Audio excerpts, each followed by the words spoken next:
اعوذ باللہ من الشیطان الرجیم بسم اللہ الرحمن الرحیم نساؤکم حرث لکم فاتوا حرثکم انا شئتم وقدموا لانفسکم واتقوا اللہ وعلموا انکم ملاقوہ وبشر المؤمنین۔ صدق اللہ العظیم۔ کی میننگ ہے تمہاری عورتیں تمہاری کھیتی ہیں، پس تم جس طرح چاہو اپنی کھیتی میں آؤ اور تم اپنی ذات کے لیے نیک عمل آگے بھیجو اور اللہ سے ڈرو اور جان لو کہ بے شک ایک دن تمہیں اس سے ملنا ہے اور مومنوں کو خوشخبری سنا دیجیے۔ کی تشریح ہے اس آیت کا شان نزول یہ ہے کہ نبی کریم صلی اللہ علیہ وسلم کے زمانے میں یہودی عورتوں کے مہاماری کے دنوں میں ان کے ہاتھ کا کھانا پینا، ان کے قریب بیٹھنا، حتیٰ کہ ان کو گھر میں رکھنا بھی پسند نہ کرتے تھے۔ دوسری طرف عیسائی اس دوران عورتوں سے بے تکلفی بھی کرتے تھے، تو صحابہ نے آپ صلی اللہ علیہ وسلم سے اس مسئلے کے بارے میں پوچھا تو رب العزت جواب دیتے ہیں کہ یہ مہاماری کا خون ہے، گندگی کہلاتی ہے۔ اس کے بارے میں رب العزت نے بڑا اچھا حکم دیا ہے جو کہ طہارت اور صحت انسانی کے لیے ضروری اور درست حکم ہے۔ اللہ تعالیٰ نے فرمایا کہ حیض کے دوران عورتوں کو اس قدر ناپاک نہ سمجھو کہ ان کے ہاتھ کا کھانا چھوڑ دو، ان کو گھر سے نکال دو، بلکہ صرف یہ خیال رکھو کہ ان سے ہم بستری نہ کی جائے، کیونکہ یہ ناقص خون اور رنگ اور بو میں صاف خون سے مختلف ہوتا ہے اور اس میں حد درجہ گرمی ہوتی ہے، اس لیے طبی لحاظ سے اختلاط میل جول انتہائی نقصان دہ ہے، اس لیے اس ایام میں بے تکلفی منع کی گئی ہے۔ ویسے عورتوں کے ہاتھ سے کھائے پیے اس پر کوئی پابندی نہیں، اور فرمایا کہ جب یہ گندا خون آنا بند ہو جائے تو پھر عورتوں کو چاہیے کہ غسل کر کے پاک صاف ہو جائے، تو پھر جائز اور مناسب طریقے سے میاں بیوی آپس میں بے تکلف ہو سکتے ہیں، کیونکہ یہ انسانی فطرت کے لیے ضروری ہے۔ اور فرمایا کہ اگر کوئی شخص ماضی میں اس حکم کے خلاف عمل کرتا ہے تو اسے چاہیے کہ اللہ سے معافی مانگ لے، وہ بڑا معاف کرنے والا ہے، لیکن آئندہ پاکی اور ناپاکی کا خیال ضرور کرے، کیونکہ رب العزت پاک صاف رہنے والوں کو بہت زیادہ پسند کرتا ہے۔ اس کے بعد میاں بیوی کے مقدس رشتے کو اللہ تعالیٰ نے بڑے خوبصورت انداز میں بیان کیا ہے اور عورت کو مرد کی کھیتی کہہ کر یہ واضح کر دیا ہے کہ عورت مرد کی عزیز ترین دولت ہے۔ جس طرح ایک کسان اپنی کھیتی کی حفاظت کرتا ہے، اسی طرح مرد کو چاہیے کہ اپنی بیوی کی حفاظت کرے، اس کو مکمل تحفظ دے اور اپنی بیوی کے ذریعے اولاد حاصل کرے اور نیک اولاد کے لیے اللہ سے دعا کرے، جیسے کہ کسان بیج کو بونے کے بعد اچھی فصل کے لیے دعا کرتا ہے۔ انسان کو چاہیے کہ ہر کام کو کرتے وقت اپنے مستقبل کو بہترین بنانے کی کوشش کرے۔ تقویٰ کی تاکید قرآن پاک میں بار بار کی جا رہی ہے۔ یہاں پھر حکم دیا جا رہا ہے کہ انسان کو چاہیے کہ ہر حال میں سوتے جاگتے، کھاتے پیتے، اٹھتے بیٹھتے اور چلتے پھرتے ہر وقت اللہ کو یاد کرتا رہے اور اللہ سے ڈرتا رہے، اور ہر وقت یہ خیال میں رکھے کہ اس فانی دنیا کے بعد اس کو اللہ سے ملاقات کرنی ہے۔ ایک حدیث میں انس رضی اللہ تعالیٰ عنہ فرماتے ہیں کہ یہود میں جب کسی عورت کو حیض آتا تو وہ نہ اس کے ساتھ کھاتے پیتے اور نہ گھر میں ان کے ساتھ کرتا رہتے۔ صحابہ کرام رضی اللہ تعالیٰ عنہما نے رسول اللہ صلی اللہ علیہ وسلم سے اس بارے میں پوچھا تو اللہ تعالیٰ نے آیت نازل فرمائی، وَيَسْأَلُونَكَ عَنِ الْمَحِيضِ قُلْ هُوَ أَذًى فَاعْتَزِلُوا النِّسَاءَ فِي الْمَحِيضِ۔ تو رسول اللہ صلی اللہ علیہ وسلم نے فرمایا جمعہ کے علاوہ سب کچھ کرو۔ مسلم 302۔ سیدنا عائشہ رضی اللہ تعالیٰ عنہ بیان کرتی ہیں کہ رسول اللہ صلی اللہ علیہ وسلم نے فرمایا یہ ایک ایسی چیز ہے جو اللہ تعالیٰ نے آدم کی تمام بیٹیوں کے لیے مقدر کر دی ہے۔ بخاری 305۔ سیدنا عائشہ رضی اللہ تعالیٰ عنہ بیان کرتی ہیں کہ میں رسول اللہ صلی اللہ علیہ وسلم کے سر مبارک کو کنگھی کر دیتی تھی، حالانکہ میں حائضہ ہوتی تھی۔ اسی طرح آپ میری گود میں سر رکھ کر قرآن مجید کی تلاوت فرما لیا کرتے تھے اور میں حائضہ ہوتی۔ بخاری 295 297۔ سیدنا عائشہ رضی اللہ تعالیٰ عنہ بیان کرتی ہیں میں کوئی مشروب پیتی اور میں خاص ایام میں ہوتی، پھر میں نبی اکرم صلی اللہ علیہ وسلم کو برتن دے دیتی تو آپ بھی وہیں سے نوش فرما لیتے جہاں سے میں نے پیا ہوتا تھا، اور میں ہڈی سے گوشت کھاتی اور میں خاص ایام میں ہوتی تھی، پھر میں یہ ہڈی نبی اکرم صلی اللہ علیہ وسلم کو دے دیتی تو آپ بھی وہیں سے گوشت کھاتے جہاں سے میں نے کھایا ہوتا تھا۔ مسلم 300۔ رسول اللہ صلی اللہ علیہ وسلم نے سیدنا عائشہ صدیقہ رضی اللہ تعالیٰ عنہ سے فرمایا، یہ چیز تو اللہ تعالیٰ نے بنت آدم کے لیے مقدر کر دی ہے، لہٰذا تم وہ تمام کام کرو جو حاجی کرتا ہے، سوائے اس کے کہ جب تک پاک نہ ہو جاؤ کعبہ کا طواف نہ کرو۔ بخاری 305۔ سیدنا عائشہ صدیقہ رضی اللہ تعالیٰ عنہ بیان کرتی ہیں کہ انہوں نے رسول اللہ صلی اللہ علیہ وسلم سے عرض کیا، اے اللہ کے رسول، صفیہ بنت حیی تو حیضہ ہو گئی ہیں۔ رسول اللہ صلی اللہ علیہ وسلم نے فرمایا، شاید وہ ہمیں روکیں گی، یعنی جب تک وہ طواف اضافہ نہ کر لے ہم نہیں جا سکتے۔ پھر رسول اللہ صلی اللہ علیہ وسلم نے فرمایا، کیا انہوں نے تمہارے ساتھ طواف افاضہ نہیں کیا؟ لوگوں نے کہا، ہاں کر لیا ہے۔ آپ نے فرمایا، تو پھر چلو۔ بخاری 328۔ سیدنا عائشہ رضی اللہ تعالیٰ عنہ بیان کرتی ہیں کہ ہم حیض میں ہوتی تھی تو رسول اللہ صلی اللہ علیہ وسلم نے ہمیں روزوں کی قضا کا حکم دیتے تھے، نماز کی قضا کا حکم نہیں دیتے تھے۔ مسلم 69335۔ سیدنا میمونہ رضی اللہ تعالیٰ عنہ بیان کرتی ہیں کہ میں حالت حیض میں ہوتی اور اس حالت میں رسول اللہ صلی اللہ علیہ وسلم اپنی جائے نماز پر نماز پڑھتے ہوتے اور آپ کے سامنے لیٹی رہتی، جب آپ سجدہ کرتے تو آپ کے کپڑے کا کچھ حصہ مجھ پر آ پڑتا تھا۔ بخاری 333۔ علی بن طلق بیان کرتے ہیں کہ رسول اللہ صلی اللہ علیہ وسلم نے عورتوں کی دبر میں مباشرت سے منع فرمایا ہے اور فرمایا، بے شک اللہ تعالیٰ حق بات بیان کرنے سے آر نہیں کرتا۔ ترمذی 1164۔ رسول اللہ صلی اللہ علیہ وسلم نے فرمایا، وہ شخص ملعون ہے جو عورت کے پاس اس کی دبر میں جائے۔ ابو داؤد 2162۔ رسول اللہ صلی اللہ علیہ وسلم نے فرمایا، جو شخص حیض کی حالت میں بیوی کے پاس جائے وہ 1 دینار یا نصف دینار صدقہ کرے۔ ابو داؤد 2168۔ نسائی 290۔ ترمذی 136۔ ابن ماجہ 640۔ رسول اللہ صلی اللہ علیہ وسلم نے فرمایا، جب تم میں سے کوئی اپنی بیوی سے صحبت کا ارادہ کرے اور یہ دعا پڑھ لے، بسم اللہ اللہم جنبنا الشیطان و جنبنا الشیطان ما رزقنا۔ اللہ کے نام سے، اے اللہ تو ہمیں شیطان سے بچا اور اولاد ہم کو عطا فرما، اسے بھی شیطان سے بچا۔ چنانچہ اس صحبت کے نتیجے میں اگر ان کے یہاں اولاد پیدا ہوتی ہے تو شیطان اسے کبھی کوئی نقصان نہیں پہنچا سکے گا۔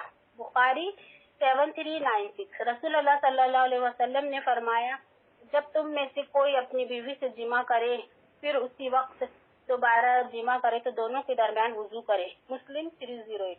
رسول اللہ صلی اللہ علیہ وسلم نے فرمایا، قیامت کے دن اللہ کے نزدیک بدترین مرتبے والا وہ شخص ہے جو اپنی بیوی کے تنہائی میں ملے اور پھر وہ اس کے راز کو ظاہر کرے۔ مسلم 1486۔ صدق اللہ العظیم۔ گھر میں ہے کہ اللہ تعالیٰ اور اللہ تعالیٰ کے عمل کی توفیق اشہد ان لا الہ الا استغفرک و اتوب الیک۔ السلام علیکم و رحمۃ اللہ وبرکاتہ۔ ماشاء اللہ باجی، آپ نے اچھا کیے، لیکن آخری میں تھوڑی آواز آپ کی کٹ رہی تھی۔ ماشاء اللہ بہت اچھے سے آپ نے بیان کی، شارٹ میں پوری تمام باتیں آ گئی۔ اب ہے زینت فاطمہ باجی، آپ آ جائیے، تو یہ ریکارڈنگ ڈبل سے شروع ہوئی ہے نا، اس میں آپ ایڈ ہو جائیں گے۔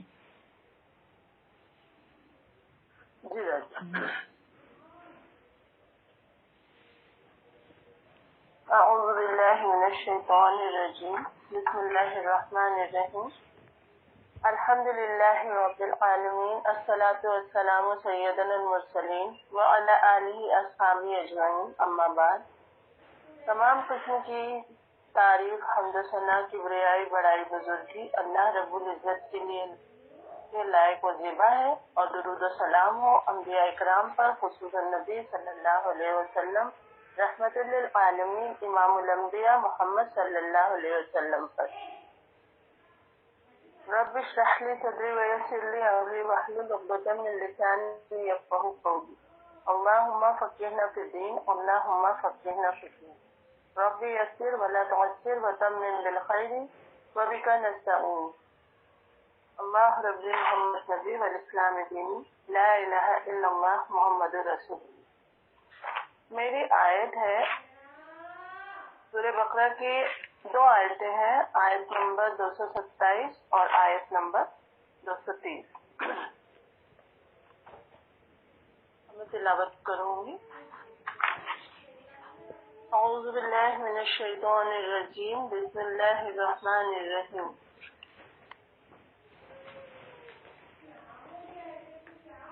وَإِنْ عَزَمُوا الطَّلَاقَ فَإِنَّ اللَّهَ سَمِيعٌ عَلِيمٌ۔ کا ترجمہ ہے، اور اگر وہ سب عزم کر لے مطلب پختہ ارادہ کر لیں طلاق دینے کا، تو بے شک اللہ تعالیٰ بہت زیادہ سننے اور بہت زیادہ جاننے والا ہے۔ اب طلاق کیا ہے؟ طلاق اس کا مطلب ہوتا ہے کھول دینا یا آزاد کر دینا۔ اس کی تشریح ہے کہ اگر وہ طلاق کا پکا ارادہ کر دیں تو پھر دے دیں، بے شک تو پھر وہ طلاق دے دیں، کیونکہ بے شک اللہ سننے اور جاننے والا ہے۔ کیونکہ طلاق کا جو لفظ ہے وہ سن رہا ہوتا ہے، کیونکہ بہت سے لوگ طلاق کہہ کر بعد میں کہہ دیتے کہ ہم نے تو کہا ہی نہیں۔ تو یاد رکھنے والی بات یہ ہے کہ اللہ سن رہا ہے، اور کئی بار بولنے کے بجائے لکھ رہے ہوتے ہیں۔ تو علیم یعنی اللہ تعالیٰ جانتا ہے کہ کس نے طلاق دی اور کس نے نہیں دی، اس لیے ان معاملات میں بہت زیادہ یہ جو طلاق کے مسئلے ہیں اس میں بہت زیادہ ہی کیئرفل ہونے کی اور بہت زیادہ غور و فکر کرنے کی ضرورت ہوتی ہے۔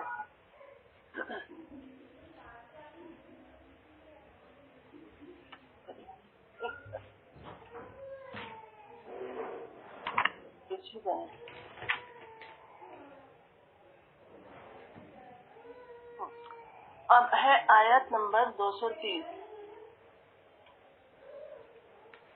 فَإِن طَلَّقَهَا فَلَا تَحِلُّ لَهُ مِن بَعْدِهُ حَتَّى تَنكِحَ زَوْجًا غَيْرَهُ فَإِن طَلَّقَهَا فَلَا جُنَاحَ عَلَيْهَا أَن يَتَرَاجَعَا فَإِن ظَنَّا أَن يُقِيمَا حُدُودَ اللَّهِ وَتِلْكَ حُدُودُ اللَّهِ يُبَيِّنُهَا لِقَوْمٍ يَعْلَمُونَ۔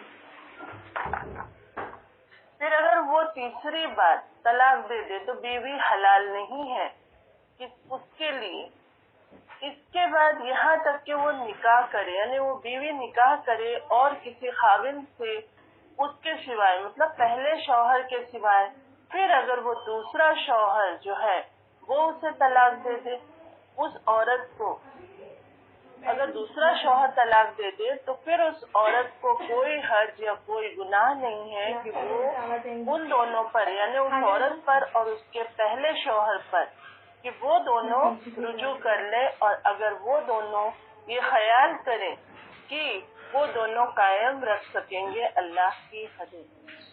اب اللہ کی حدیں کیا ہے؟ حدود اللہ۔ تو یہاں پر حدود اللہ سے مراد ہے کہ اگر وہ اپنی فیملی لائف کو پھر سے قائم کر سکتے ہیں کہ جو اللہ نے احکام بنائے ہیں، وہ جو حدیں طے کری ہیں ان کو پورا کر سکیں گے، کیونکہ کیا ہوا کہ پہلے بھی تو وہ دونوں میاں بیوی رہے ہیں، اب کوئی نئی بات تو نہیں ہو رہی ہے کہ اگر وہ پھر سے دوبارہ نکاح کر رہے ہیں تو ایسی کوئی تبدیلی تو نہیں آ گئی کہ اس کے بعد دوبارہ وہ معاملات نہیں آئیں گے کہ ایک دوسرے میں کمیاں، وہ جو پہلے ایک دوسرے میں کمیاں دیکھتے تھے وہ ختم ہو گئی، ہو سکتا ہے پھر اس سے زیادہ لڑائیاں شروع ہو جائیں۔ اگر انہیں یقین ہے کہ یہ ساری باتیں ختم ہوں گی اور جو اللہ تعالیٰ نے جو حدیں طے کری ہیں وہ قائم رکھ سکتے ہیں. تو پھر تو یہ ہے یہاں پر اس کو حدود اللہ بتایا ہے. اب کیا ہے طلاق کیا ہے؟ تو الطلاق مرتان. الطلاق مرتان مطلب طلاق 2 مرتبہ ہے. 2 بار طلاق دے کر پھر رجوع کر سکتے ہیں. اور ایک دفعہ طلاق دی اور عدت کے اندر رجوع کر لیا، پھر طلاق دی اور عدت کے اندر رجوع کر لیا تو ٹھیک ہے. لیکن اب اس آیت میں جو تیسری مرتبہ طلاق کے بارے میں ہے تو اس کے بعد رجوع نہیں ہو سکتا. اس کے بعد وہ بیوی اس کے لیے حلال نہیں ہے. اور یہ جو تیسری طلاق کے بعد شوہر نہ تو رجوع کر سکتا ہے اور نہ ہی بیوی کے ساتھ دوبارہ نکاح کر سکتا ہے. ہاں البتہ یہ ہو سکتا ہے کہ وہ عورت کسی دوسرے مرد سے نکاح کر لے اور پھر دوسرا خاوند اپنی مرضی سے اسے طلاق دے دے یا پھر وہ فوت ہو جائے. تو ان سب کے بعد جو پہلا شوہر ہے اس سے اس عورت کا نکاح جائز ہو جائے گا اور یہ ہے شرعی حلالہ. لیکن جو حلالہ کا طریقہ آج کل بتایا جا رہا ہے، آج کل ہم ڈرامہ سیریلوں ان سب میں جو حلالہ کا طریقہ دیکھتے ہیں اور آج کل جو ہم حلالہ کا طریقہ سنتے ہیں، یہ بہت ہی لعنتی طریقہ ہے، یہ لعنتی فعل ہے. اور نبی صلی اللہ علیہ وسلم نے فرمایا کہ حلالہ کرنے اور کروانے والے دونوں پر لعنت ہے. جو بھی نکاح حلالہ کی غرض سے کیا گیا ہے وہ نکاح نہیں ہوتا، وہ بدکاری ہے. اور اس نکاح سے عورت پہلے خاوند کے لیے حلال ہو ہی نہیں سکتی. آج کل جو حلالہ کا طریقہ دکھایا جاتا ہے وہ ہے غیر شرعی حلالہ. اور اس طریقے کے بارے میں تو آج کل بچے کو پتا ہوتا ہے کہ ایک آدمی نے بیوی کو طلاق دے دیا، اب حلالہ کروائے گا اور پھر اس سے دوبارہ شادی کرے گا. اور جس چیز سے ہمیں یہ دھیان رکھنا ہے، ہمیں اس بات پہ غور کرنا ہے کہ جس چیز سے نبی صلی اللہ علیہ وسلم نے منع فرما دیا تو وہ چیز ہمارے دین میں ہے ہی نہیں. آج کل اسے پروموٹ کیا جا رہا ہے. ہمیں اس کا انکار کرنا چاہیے. اور یہ ایک ایسا فعل ہے جس کا شریعت میں کوئی جواز نہیں ہے. اللہ تعالی ہمیں ایسی چیزوں سے بچائے. اور جامع ترمذی میں بھی ہے کہ اللہ تعالی حلال چیزوں میں سب سے زیادہ ناپسند طلاق کو فرماتا ہے.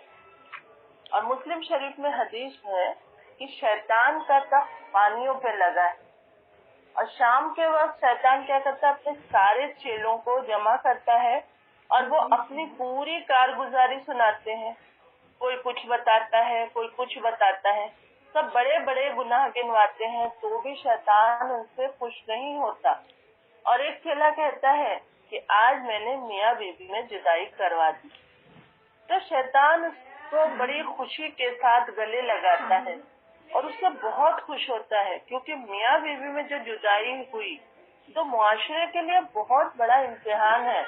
اولاد ہے تو وہ بھی معاشرے کے لیے ناسور بن جاتی ہے، کیونکہ جب بھی میاں بیوی کی علیحدگی ہوتی ہے تو پوری زندگی پر اس کا اثر، اولاد پر اس کا اثر. اس سے کیا ہوتا ہے، اولاد جو ہوتے ہیں ان کی زندگی پر جو اثرات ہوتے ہیں تو پھر جب اس اولاد کی اپنی وہ یہاں تک کہ اس کے اثرات یہاں تک جاتے ہیں کہ جب اس اولاد کی اپنی شادی ہوتی ہے تو ان کی اپنی شادی میں اور ان کی اپنی زندگیوں میں بھی اس کا اثر رہتا ہے.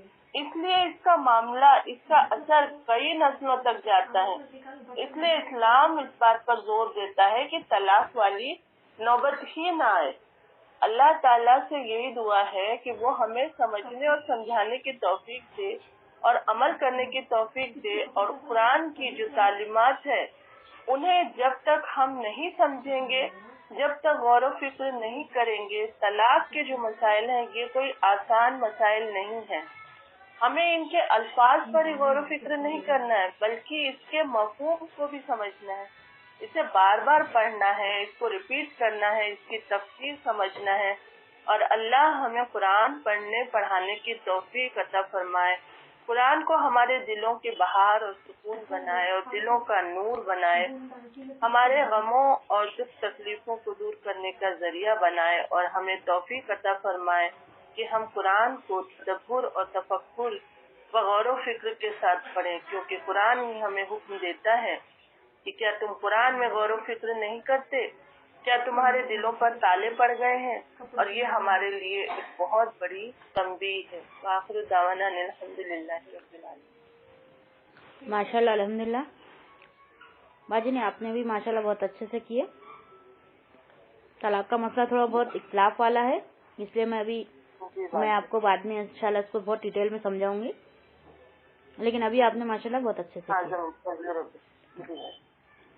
میں دعا پڑھ دیتی پھر اپن ریکارڈنگ بند کر دیں گے۔ سبحانک اللہم و بحمدک اشہد ان لا الہ الا انت استغفرک و اتوب الیک۔ سبحان ربک رب العزت عما یصفون وسلام علی المرسلین الحمد للہ رب العالمین۔ بسم اللہ الرحمن الرحیم والعصر ان الانسان لفی خسر الا الذین آمنوا وعملوا الصالحات وتواصوا بالحق وتواصوا بالصبر۔ السلام علیکم ورحمۃ اللہ وبرکاتہ۔